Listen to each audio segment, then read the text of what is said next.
In the first meeting of its kind, Chief and Council met with Montreal's Commissioner of Indigenous Affairs Marie-Ève Bordeleau to discuss the progress of Montreal's efforts and reconciliation. We also spoke to former Chief Christine Zachary Deom, who sits on several advisory boards and committees relating to reconciliation and archaeology. She is remaining with Council in an advisory role. She also attended the meeting.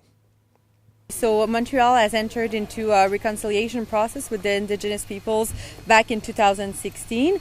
Different measures have been taken since then.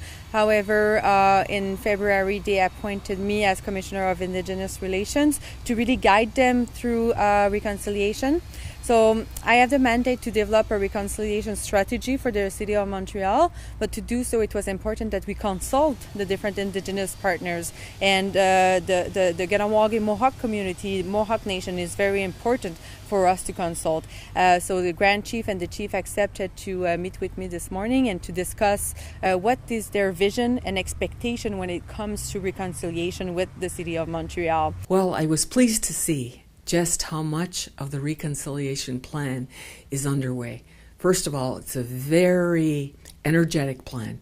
It took into account all of the work that was promised, and because it's such an energetic plan, I didn't know how much Montreal would take on. So because it's a huge metropolis, and because there's such a big Aboriginal population, it means that you've got the city population and then you've got the Ungwehunwe populations surrounding the city. So this is the part now that Kahnawake is going to have to be involved in. And a lot of the things that I've been working on previously that had to do with archaeology mainly, that I've been really struggling with and not really getting a lot of answers from the cities because they're involved with their in-house population, and they've got a lot of projects going on with homelessness, a lot of work getting people involved.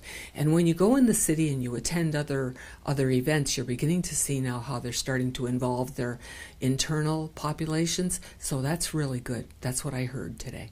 The discussion will continue for sure. This is, just one step over many steps that we will be taking together and for the reconciliation process. And also we discussed different files such as developing guidelines for archaeology in Montreal, and also the changing of the Amherst Street name that we will be changing. So we're going to collaborate with with Kahnawake with these type of files. There's a lot of things that they're now going to involve us in, and that has to do with how we're going to expand and get involved with the archaeology programs that they're starting to involve us with.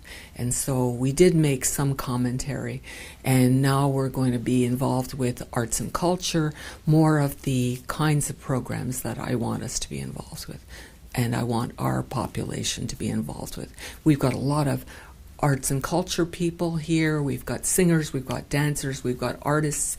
We've got so much that we can be involved with, and I'm certainly hoping that our community will be involved in those things. I don't want us to be asleep at the wheel. I want us to be really involved, and I hope that's going to happen. I think that what I felt from the Grand Chief and the Chief during the meeting is that they are really open and they are willing to collaborate. So I think this is great. We're renewing the relationship in between Kahnawake and Montreal, and this is very important for Montreal also and for the reconciliation process. So I think this is very positive.